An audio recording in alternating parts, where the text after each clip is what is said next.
আজ বাবা নদীতে গিয়েছিল জাল ধরতে, তো সেখান থেকে কিছু কাঁকড়া পাইছে, তো বাড়ি আনছে। আনার পরে বললো যে আমাকে রান্না করে দে কচুরমুখী দিয়ে।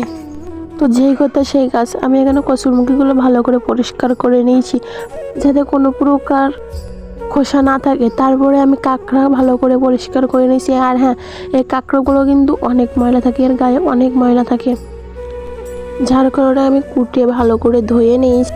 আর হ্যাঁ, এই কাঁকড়াগুলো খেতে কিন্তু ভালোই অন্য অন্য কাঁকড়ার তুলনায়। সব কাজ শেষ করে তারপরে আমি বাইরে যাই।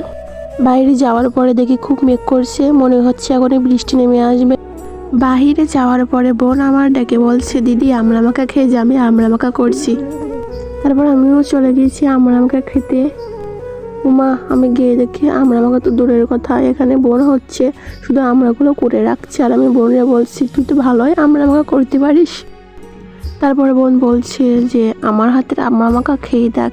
কিন্তু আমড়াগুলো না খুব খুব টক ছিল, খুব টক ছিল। এরপরে দুপুরবেলা আমার মা ডাকছিল ভাত খেতে, তো আমি ভাত খেতে গিয়েছি। যাওয়ার পরে মা আমাকে ভাত দিয়েছে।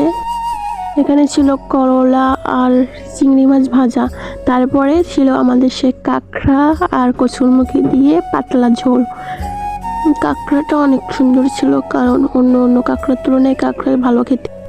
এরপর বের হয়ে যায় একটু রাস্তার দিকে যাওয়ার জন্য, কারণ আমাদের এখানে 4-5 দিন ধরে খুব বৃষ্টি হয়েছে, যার কারণে আমরা কোথাও বের হতে পারিনি। তো আজ বিকালবেলা একটু ভালো ছিল, যার কারণে আমরা বের হয়ে গিয়েছিলাম রাস্তায় যাওয়ার জন্য।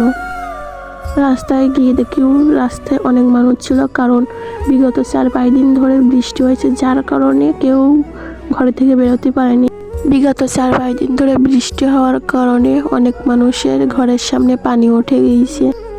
তারপরে আমাদের পরিবেশটা দেখছিলাম, বিকালবেলা পরিবেশটা অনেক সুন্দর লাগছিল। তো আমি একা দেখবো কেন, তোমরাও দেখো।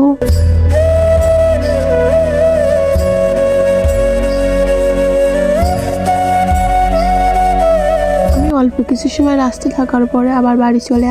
আর হ্যাঁ, তোমরা যদি আমার ভিডিও নতুন দেখে থাকো তাহলে আমার পেজটাকে ফলো দিতে ভুলবা না কিন্তু। তো আজকের ভিডিও পর্যন্ত ছিল, সবাইকে টাটা।